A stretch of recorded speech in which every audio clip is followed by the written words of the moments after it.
All right, hey, welcome football fans. It's time again for another edition of NFL Football Talk. I'm your host, Charles E. Smith Jr. Of course, this is an Inside Sports production. And hey, we're moving along, already moving into week 7. So let's see what's happening. As you know, I do not do this show alone. I only enlist the best. So without any further ado, let me bring in my main man right now. None other than Chris Lardieri. You follow him on Twitter at Chris L Sports. And if you don't, shame on you. Shame on you. That's all I have to say. Mr. Lardieri, what's happening? Charles, how's it going? Thank you very much, as always, and I appreciate the scolding. I look forward to a large jump in my Twitter followers within hours, I think. I think so, yeah, because the way, now that we are global and everything, I remember the days when everyone was local, but now everyone is global, and we've got a presence going in many different countries now, so I expect a seismic jump in that, and your clout score, if you know what that is. If not, look it up, clout with a K, but that's going to jump up as well. Yeah, whatever it takes. I mean, we went from live local and late breaking to going global, and the brand's catching on, to say the least. Yeah, most def. So, let's go ahead and talk a little bit about this past week before we get into what's coming up. But one of the things that, and I really don't like to see this in the world of sports, and I know football's a tough game, but when you're doing something like Vontaze Burfict, the linebacker for the Cincinnati Bengals, and that is making a tackle, and then while the guy is on the ground, you're going to grab his and put him in an ankle lock and twist his ankle. He did this to the tight end Greg Olsen. He also did this to Cam Newton when he had Cam Newton on the ground. And, I tried to call Ken Shamrock and Greg Valentine to comment on how good a job he did, but neither one of them was available. So, Mr. Lardieri, what do you think about this? I think your reference is phenomenal. I think it's ridiculous. And, you and I hit upon this a few weeks ago about the increase of injuries this year, and due to the fact that all the Ray Rice saga and Goodell and Adrian Peterson, it kind of got lost in the shuffle. And I think we're seeing two trends emerge again, not only the injuries, which we'll touch on later, but the cheap shotting. I mean, that was ridiculous. There's really no place in the game for it, especially given all the controversy with concussions and brain damage of former players. I mean, the league needs to start really addressing this again. You look the week before, Julius Thomas of the Broncos doing a pretty cheap chalk block on Calais Campbell of the Cardinals, knocking him out for an extended period of time. We're starting to see this again, and the league really needs to address it because, let's face it, you're affecting guys' livelihoods. I mean, but besides the head hits and concussions, I mean, look at what happened with Victor Cruz. Now, he wasn't hit, but he suffered an injury that, while he likely will recover, I mean, he might not be the same player. So all it takes is an instant to ruin a guy's career. Yeah, it's true. And, one of the other things is, this is when I look at something like the NFLPA. Now, the Players Association, that's supposed to be a union that is, shall we say, by the players, of the players, and for the players. When they see something like what Burfict did, they should be the ones stepping in and wanting, really, in the interest of all the players in the league, they should be the ones recommending to the NFL that he gets suspended for a game or two for something like that, which is clearly shortening other guys' careers. But instead, you get that whole thing where the NFLPA is going to wait to see what the NFL does, and then they're going to, basically, they defend players no matter what. So, where do you get rid of that? Isn't that kind of a little bit of a weird, codependent, what would you call it? There's a term for it, but I don't want to use it here. It's a family show, but I liken it to an umbilical cord. Right. Okay, so let's go ahead and move on. We talked about the injuries, and one, of course, Victor Cruz going down leaping for a ball in the end zone, and then, bam, the patellar tendon goes. Noshawn Moreno, running back for the Dolphins, first game back from the dislocated elbow. His ACL is done. And then when you look at the New England Patriots with all they've gone through, and now what happens in the same game? The running back Stephen Ridley is gone for the year, and also linebacker Gerard Mayo is gone for the year. So a lot of things affecting a lot of teams with some high aspirations there. Yeah, and in the good old days, it's like to blame it on artificial turf. You can't anymore. These injuries are happening on grass. These injuries are not happening as a result of any contact, like I mentioned with Cruz and some of these other ones. Guys are just running and blowing their knees out, blowing their ankles out, whatever the case is. And, I was talking about this with someone recently, and I'm a doctor. I play one here on Insight Sports TV.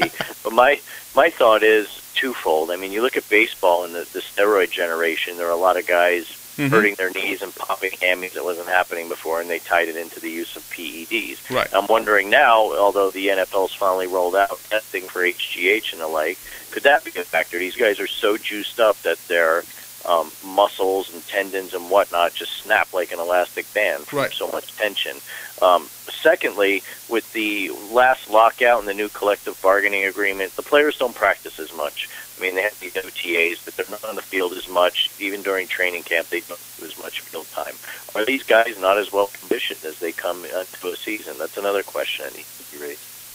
Yeah, that's true. And, that's one of the things I've said for years here when I look at all these injuries because, you and me, we go back to football in the 70s and things like that when a lot of these injuries were truly catastrophic when you blew out an ACL. The surgery, the technology for it wasn't even there yet. So a lot of those things were career-ending, and you didn't see it that much. But now I think it's true, whether it be PEDs, whether it be supplements or anything, legal, illegal, doesn't matter. But what I think is happening is, like you said, you can condition muscles way more than you can condition a ligament or a tendon. And what's happening, I think you have the over-conditioned muscles and you have the bodies just snapping at the stress points. That's really, and of course, like you said, you're not a doctor, I'm not a doctor, but someone needs to study that very thing.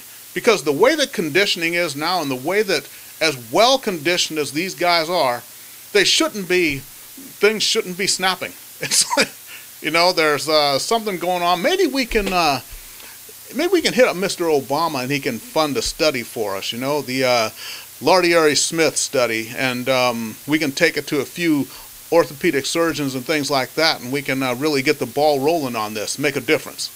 Hey, you know what, Charles? I write a lot of proposals. A lot of them are government related. I'll get right on this. I think we've got a case. Maybe if we need some money, we should probably get on Kickstarter. The website, we'll give that out to the fans next week. All right. So you know what? Let's go ahead and get on some of the more positive news, and that is, okay, the Dallas Cowboys sitting at 5-1. You have DeMarco Murray, dynamic running back now, who's become the second player in NFL history, next to with the great Jim Brown, who has rushed for over 100 yards in the first 6 games to start a season.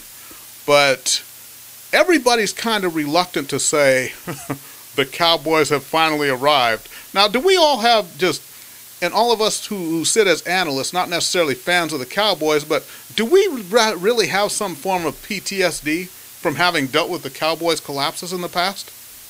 Yes, we do, but we also have numbers on our side, Charles, and those don't lie. And there are 2 things that stick out to me like a sore thumb.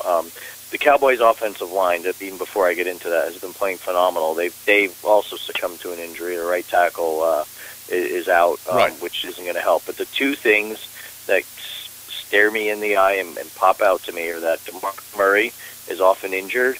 I believe his career high for carries is somewhere around 216, 220. I forget the exact number. And he's on pace to do over 400 carries this season. So will he run out of gas? 'Cause there's not really a viable second option, and they're going to ride him as far as they can. Number 2, Mr. Romo, a good friend. And I got to give Jason Garrett credit. He's taken the ball out of his hands. He made a great throw last week, albeit I think it was intended for Jason Witten late in the game. But his record down the stretch after that Thanksgiving game, look at what he does in December. He is by no means a Mr. December, to use the Mr. October Reggie Jackson analogy. He does not play well when the game, the chips are on the table, the money's on the line. So, yeah, they're off to a good start, but let's see what happens heading the last 5-6 weeks down the season when teams really start keying on Murray. Yep, that's true. And, I reluctantly, I did my NFL power rankings on Examiner.com this week, and I had no choice but to put the Cowboys at number 1 for the week. The power rankings this week, subject to change with very little notice, like if they tank against the Giants this weekend. But One other team I want to talk about, though, the Cleveland Browns. Cleveland Browns demolished the Steelers 31-10, and that was one of those games where if the Browns weren't for real, so to speak, this was a game that would show because it was a big game, and they go in, they wipe out the Steelers. Browns now sitting at 3-2. Look at their next 3 games. Jacksonville, Oakland, Tampa Bay, before they play the Cincinnati Bengals.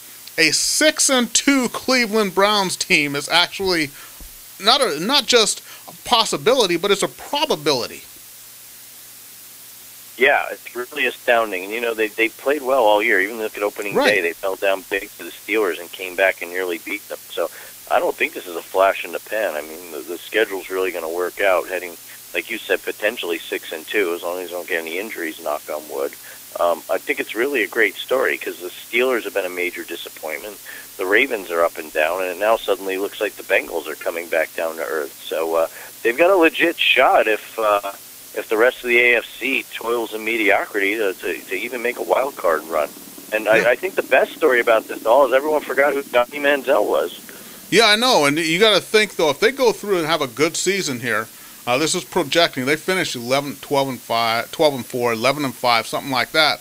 Then, do you maybe look at your roster and think you can probably move Manziel for a couple of parts that you need to really put yourself over the top? Yeah, definitely. What this reminds me of is this decade's version of, I believe, I can't remember if it was 04 or 05, with the Chargers deciding to let Drew Brees go and going with the young Phillip Rivers. So it could be a compelling story in the offseason. Yep, and, speaking of Drew Brees,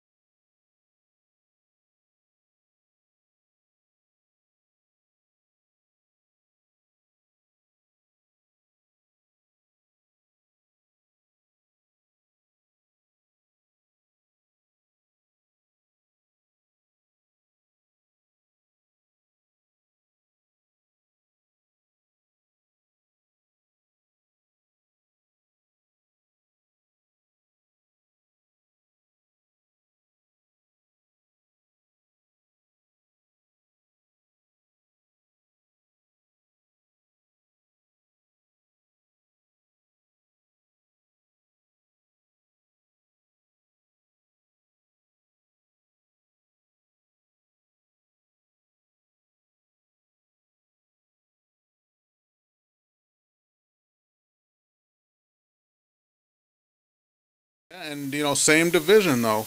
And we look at that division, but the Atlanta Falcons, that's another team sitting at 2-4 now. Defense can't stop anybody. The offense has been sputtering really kind of all season long. So those two teams and that whole NFC South, when we look at it, from Tampa Bay tanking at the bottom to these two teams sputtering and Carolina being as up and down as a toilet seat. Yeah, and everyone thought that was going to be one of the toughest divisions in football, and now it's looking like what everyone thought the NFC East would be. 8-8, 9-7 might win that division. It just goes to show you the prognostication industry in football is not that easy. No, it isn't. They're always looking for new members. But let's talk about a couple of other teams there. When we look at this NFC North, obviously Packers have gotten things rolling again. The Detroit Lions, the Chicago Bears, two teams that, helter-skelter, what do you get from one week to the next? Let me just talk about the two quarterbacks, Matt Stafford and Jay Cutler. If you actually had to have one of them run your team, and you had all the other pieces in place, which one of them would you take, Stafford or Cutler? I would take Stafford due to the fact that he's younger, and I think that kind of a weird way, I think the habits he has could be broken. I think he's got potential. I mean, look, the guy put up 5,000 yards a few years ago. He's got a phenomenal receiver in Calvin Johnson. While it's not that I don't like Cutler. I just think the guy is still making the same mistakes over and over. He's so up and down. He's phenomenal one week, scratching your head the next week, and he's almost got that Romo-like quality with him. And I think the intangible, the difference as to why I lean Stafford, you don't hear any stories about him and attitude and ego, issues with teammates or coaches showing up teammates on the field. And that's ultimately why I would pick Stafford. Yeah, and let me just ask you if you think this was fair. Last week, Brian Billick was actually on another show where I think it may be a show that he does, but Brian Billick, and he even prefaced it by saying he really hated to say it, but he compared Jay Cutler to Jeff George. So that may be the kiss of death right there. Yeah, that's a good analogy from a talent and statistical perspective, but by no means do I think Jay Cutler is as surly and just as big a jerk as Jeff George was. But it is, if you were to look at it from a purely QB comparison angle, that's a good analogy. Well, but George George had that. He had a very fragile psyche. To me, Jeff George, I remember him, and when he was playing, and all it took was just a couple of things to go wrong, and he was basically crapola for the rest of the game. Jeff George, I remember him going into the tank so many times. I mean, a receiver would drop a ball, anything. Things didn't go his way, he'd start pouting, and he just could never get over the top. And we look at Cutler, can he get the Bears over the top? I mean, they're sitting at 3-3. Obviously, he's not. He can't take the whole team on his shoulders, but you got Matt Forte in the backfield. If you run the structured offense, and I think what it is about using the running game, it's like a buddy of mine said who works at a casino and watches these Texas Hold'em tournaments. He said, the person who wins is the guy who can sit there for all those hours without just saying, you know what, I'm just all in. I can't take it anymore. And that's what it is with a running game in football. If you can just go to that, gain 30, 40 yards at a time, that's always what you want to do. But to methodically march down the field, play after play, drive after drive for all 3 hours takes some steely nerves. It's working for the Dallas Cowboys, so yeah. That's a great analogy, though. I really like that, by the way. But yeah, I mean, it gets back to another topic I kind of dawned upon me this weekend. Everyone's been singing the death knell for the running back in the NFL, but I think they're probably just bitter fantasy football fans like yours truly, where there's not a heck of a lot of number one running backs. There's a lot of running back by committee. Right. But what people are missing is the teams that win run the ball. And what you're starting to see with San Francisco turning it around is they have the ability to run the ball so that Colin Kaepernick does not make mistakes. And when he does throw, the defense is off balance and they can't key on one or the other. So, I think that's a good observation. Yeah, and that's one thing. In fact, I was talking with someone else today about that whole thing. You talk to a lot of people, Charles. I do. Yes, I just blab all day long. But, and we were saying that same thing because everyone's going to the passing game. And, quarterbacks rolling up 4,000 or 5,000 yards like it's nothing. But still, the teams that win, ultimately, you look at the Super Bowl winners, all of them had a strong running game. Absolutely. And you know what? Everyone talks about why the Patriots haven't won in so long. Yeah. When was the last time they had a halfway decent running back? Even in the perfect season where the Giants supported them. Could you tell me who their running back was? I couldn't because they really didn't. I mean, who? Kevin Falk? Yeah. I don't think he's going to go down in the annals of NFL history as the next Jim Brown. Yeah, no, I don't think so. And that's the thing. They rolled up a lot of yardage. And, before anyone mentions the greatest show on turf, and the Rams and all that yardage they rolled up, remember, they had Marshall Faulk in the backfield there. So they had a running game. Yeah, one of the greatest trades in NFL history that no one remembers. Yep. And, I can't say it here on the air, but I'm pretty sure they might be back here in Southern California next year. I'd rather that than the Raiders, so I will second that emotion. Okay, so before we get into it, and by the way, we do our picks segment. We picked some of the 6 of the more interesting games of the week. So before we get into that, though, and this week we're going to pick 7 games because there was the tie between Cincinnati and Carolina when Mike Nugent missed that chip shot field goal of 36 yards, which would have given the Bengals the win, but instead it's a tie. I don't know how he kept his job. He did keep his job, right? They didn't cut Nugent for that. I haven't heard otherwise, Yeah. And that's a tremendous head-scratcher, to say the least. Exactly. So any final words here before we get into the pick segment here, Mr. Lardieri? Which, by the way, was a disaster for me. I let everyone know that. Yeah, and I would have taken the half point for a tie, but, Mike Nugent saved me there, so I won't split hairs. One final thought, one other thing. You look at the NFC North; it's becoming a two-team race with the Lions and the Packers. Right. The Lions' defense has really become one of the unsung stories of the season. I mean, you've got a defensive coordinator there who I defy you to tell me his name, Charles. I know we're here at the trivia segment. Do you know the Lions' defensive coordinator's name? I don't. Yeah, I didn't think so either. So I had to Google him earlier today, and his name is Terrell Austin, and he's doing a phenomenal job. And according to some of the Detroit papers, he's likely to get some looks as head coach next year. Well, he really has turned a much maligned defensive unit around. I mean, they're aggressive. I'm not saying the Vikings are the second coming of the '98 Vikings, but they completely shut down Teddy Bridgewater. Did a nice job the week before against the Jets, and if you were to look at it and the season ended today, Lions win that division on a tiebreaker. They beat the Packers, so it's going to make for an interesting rematch at Lambeau Field, and that's one game I'd like to circle on the calendar, especially given Aaron. I pulled a Dan Marino fake spike play in his house, Rodgers. Clearly the relaxed speech has motivated his squad in Green Bay. Yeah, and fortunately for Mr. Rodgers, there was Cortland, I don't know how to tackle guy inbounds and run out the clock, playing defensive back for the Dolphins. So it was the perfect storm, Yeah, one of the dirtiest players in the NFL can't tackle. That we learned on Sunday. And I look at that play, his safety was right there. All he had to do was force him back to the middle of the field, and that guy gets tackled inbounds, and the game is over. Yep. You know what? I'm over it. I'm over it. My therapist said I don't have to talk about it anymore. Yeah, I could feel the sting. I'm sorry, it's too soon. Okay, so let's go ahead and get right into it. And, first game on the docket, and this is two kind of fragile teams here. The Dolphins sitting at 2-3. Chicago, they're in Chicago to play the Bears, who are sitting at 3-3.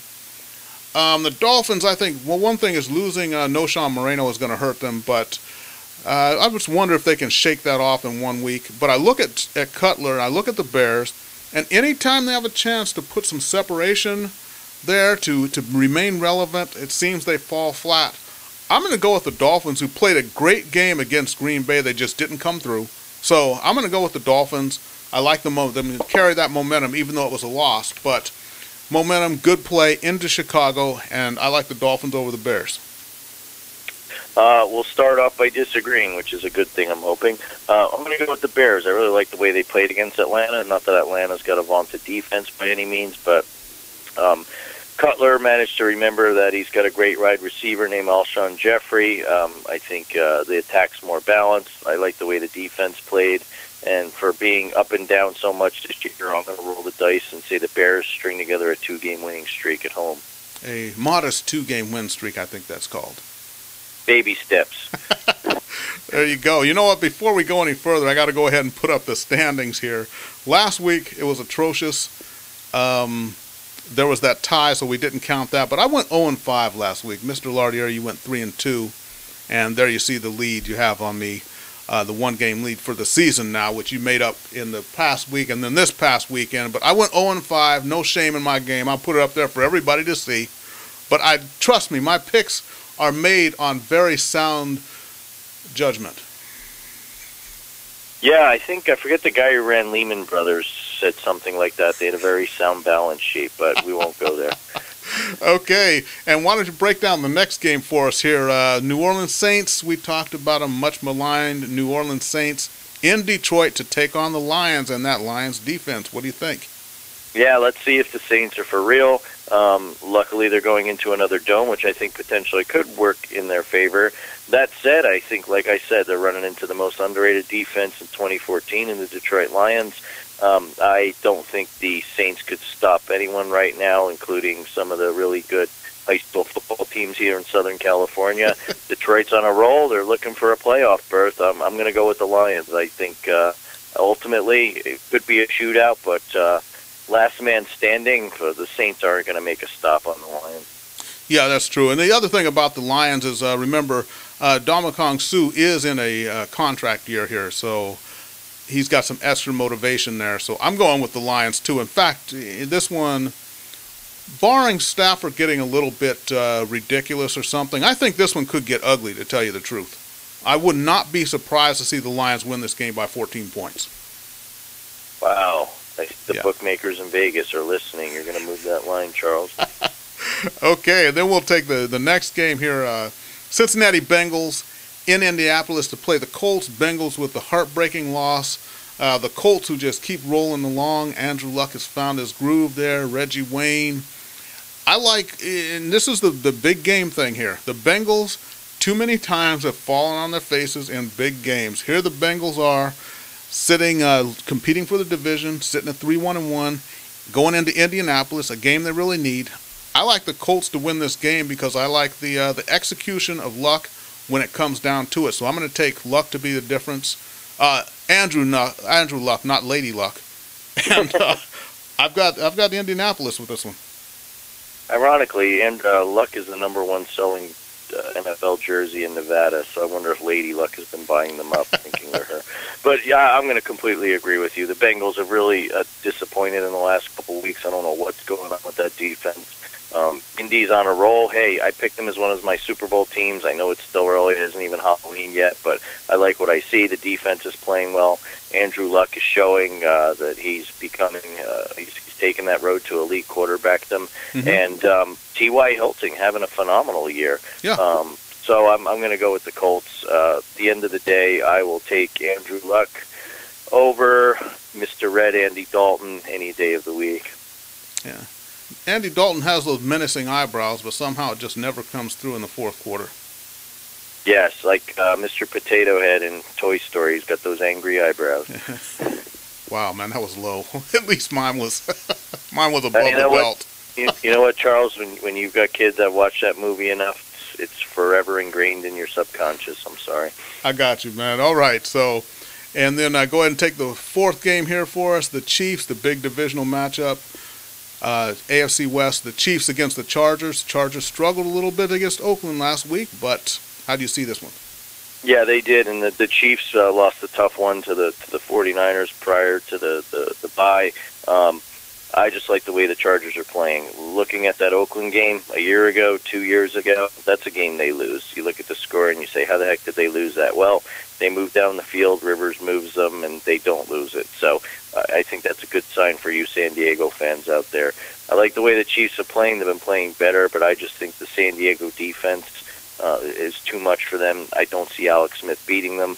I think despite all the injuries, the Chargers continue to find guys. I believe Eddie Royal's hurt now. Ladarius Green will probably get some more looks. Brandon Oliver's been doing a great job at running back. And this could be a supercharger kind of year. I'm going to go with San Diego. Yep, there you go. And you know what? I really have nothing to add to that. Chargers all the way. Show me your lightning bolt, Charles. Okay, so, and then a fifth game here. One of the big NFC East matchups, the New York Giants at Dallas to take on the Cowboys. Cowboys coming off the big win against the Seahawks. And Giants basically somewhat laying an egg against the Philadelphia Eagles. And this is one of those games. What's that? I said somewhat. Oof, understatement. Yeah, somewhat. Yeah, somewhat. This is a kind and gentle show. Yes. Okay, so, you know, the Cowboys are I think they're going to crash down to earth here at some point. Not that they're all smoke and mirrors, but they're due to have a bad game here. But I just wonder with the Giants just having lost Victor Cruz and not having that much time to adjust to it. I'm tempted to pick the Giants. I'm going to say Cowboys in this matchup, though, just based on everything is going in their direction. But you wonder when, as soon as DeMarco Murray has that, that 40, 50-yard game, if the Cowboys are still going to win. It could happen this week. We don't know. But I'm going to go with the Cowboys. All right. You were leaning towards what I was thinking, and I'm going Giants. They were atrocious last week. I think they're completely overrated and overhyped. That said, they're so up and down, and they always manage to play Dallas tough, especially in their building. Given the fact that Houston Texan fans even make more noise than Cowboys fans, I could see seeing a sea of blue with red trim in the crowd there at the house that Jerry built. Look, they're going to miss Victor Cruz, but let's not split hairs. Victor Cruz has not been much of a factor this year. I don't know if it's because he's been covered or he just hasn't been producing or he's been dropping a lot of balls. I think Ruben Randall definitely steps up for the Giants, and I think we're going to see Odell Beckham Jr.'s coming out party. And, Andre Williams really didn't have a lot of opportunity to run last week against the Eagles. Once you fall down that much that early, they abandon the run. I think he could be a difference this week. And, like you said, Dallas is due to come back down to earth. That was a huge win against Seattle. Could be one of these letdown trap games, so I'll go out on a limb and pick the Giants. Yeah, and I think if Rashad Jennings is going to be out for another week too, so I don't think he's playing this week. And no, that's another thing that factored into it. All right, so let's go ahead and pick game number 6, San Francisco 49ers, the resurgent 49ers. I guess there's nothing wrong in the locker room after all. In Denver to play the Broncos, who had an uncharacteristically tough time against Geno Smith and the Jets. What you think? I've been going back and forth on this game. I watched that Broncos-Jets game. It was far too close. I know it looked like they won by 14, but Talib picked off a pass late, scored a touchdown, and Vegas went ballistic because they managed to cover. But I like the way the 49ers are playing, and throughout Jim Harbaugh's tenure, that team has a tendency to travel well and play tough. I mean, you look at the NFC Championship last year, I'll still go to my grave saying the 49ers should have won that darn game. But if for whatever reason Colin Kaepernick manages to make plays on the road, he did in Lambeau in the freezing cold. He's done it in Philly before. I like the way the attack's got more balance. The defense is really coming around, and I think they've got the potential to stymie Peyton Manning this week, and what I think will be a close, well played, and hopefully the game of the week. Yeah, I think so. And I think the other thing that's going to hurt the Broncos right now is with Monte Ball out due to that groin injury, they're going to need that run game, and they're not going to have that. I think that'll be the difference here because Gore is really getting it going. I mean, despite the mile-high air and everything working against them, I like the Niners in this game because they have the more balanced attack. And I didn't like the way that Manning struggled last week as well. So I'm going with the 49ers as well in this game. We agree. That's good. That's good. I guess I got to chalk that up as a loss. Darn. Okay, and then we're going to pick one extra game. Normally we only pick 6. We're going to pick 7 to make up for that tie game between Cincinnati and Carolina last week. Monday night game, Houston Texans against the Pittsburgh Steelers. The Texans hanging on at 3-3, the Steelers at 3-3, and it really is J.J. Watt who's doing everything there for the Texans. The Steelers, though, coming off a horrible game against Cleveland. I think it's make or break time here for the Steelers. Big Ben is in a contract year also, so I think that's. Yeah, man, this is a tough game to pick. I'm going to go with the Steelers on this game. I got to go Steelers because I can't believe they're going to go out and play 2 horrible games back-to-back. I got to take the Steelers on this. I'm going to agree with you. While I like that Houston hung around with Indy, they were at home. At the end of the day, I don't trust Ryan Fitzpatrick. Houston this year hasn't really been a dominant road team. They haven't shown us much there. And I just do not see a Mike Tomlin coach team dropping 2 games like this, and especially at home. I mean, they'll be calling for his head and circling the wagons in the Steel City if they lose this game. I think Big Ben bounces back. They really couldn't get anything going last week. Wouldn't be surprised if they just pound the ball down Houston's throat and try to neutralize Watt as much as possible. But I think I don't think the Steelers are as bad as everyone thinks they are, and they'll get the ball rolling this Monday. Yeah, and I got to think about it with now you watch kids movies, so what do you think about? Are there any comparisons between Ryan Fitzpatrick and the Lorax? I've only seen the Lorax once. I really can't make any comparisons. What I can tell you is he's no Rocky Balboa. He might have a little bit of Rudy Rudiger in him. You're gonna call me out here for kids movies. I'll start making some sports analogies.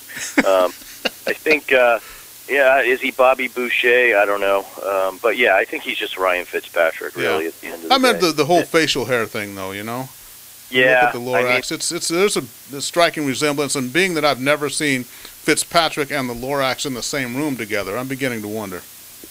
Yeah, well, then again, I don't think you've seen the Lorax period, so you're not the best eyewitness. But Ryan Fitzpatrick, he's got his Harvard degree, he's got his Wonderlic score off the charts, but not much to show for it on the field. Yeah, that's true. I think he does the best he can with what he has. He's like a Kyle Orton, Yeah, I mean, he just manages the game, and there's almost so much you could do with it. But, it's ironic that Orton replaced him in Buffalo. Yep, that's true. Okay, so that's it for the picks segment here, and we both got the Steelers in that last game. So let's go ahead and wind things up here. Remember, follow Chris on Twitter at ChrisLSports. You can follow yours truly on Twitter at The Inside Sports. Mr. Lardieri, any final words for everyone? Yes, I'm not much of a see I told you so guy, only on this show. And I think it's been about a month since the whole brouhaha with Adrian Peterson, Ray Rice, Roger Goodell, the cover-up, etc. And I told you a month ago Roger Goodell would not lose his job. That things would blow over. The owners ultimately would have his back, or there'd be other distractions. And so far it looks like it's come true. That drum has stopped beating. It's gone fairly radio silent. And I'll keep that prediction alive. I'll extend it and say we will see a football team in L.A., likely downtown, before we see Roger Goodell lose his job as commissioner. That's my next bold prediction. Well, he's still investigating himself, and he says that investigation is going to be done by the end of October. So maybe he'll complete his investigation and decides that he needs to fire himself after that. Yeah, I mean, we all know how the self-policing of Wall Street worked out, so I'll anxiously await those results. Yeah, and I just wonder, what could actually take that long? Seriously. It takes 6 weeks? Like they say, Charles, it's harder to keep track of lies than it is the facts. Yeah, that's true, and that's why I always keep it real on this show, and in my life, too. Amen. All right, everybody, thanks for joining us. Remember, every single week, right here, this is an Inside Sports production. The show is NFL Football Talk. I'm Charles E. Smith Jr. Join me and Chris Lardieri every single week, and we'll see you next time.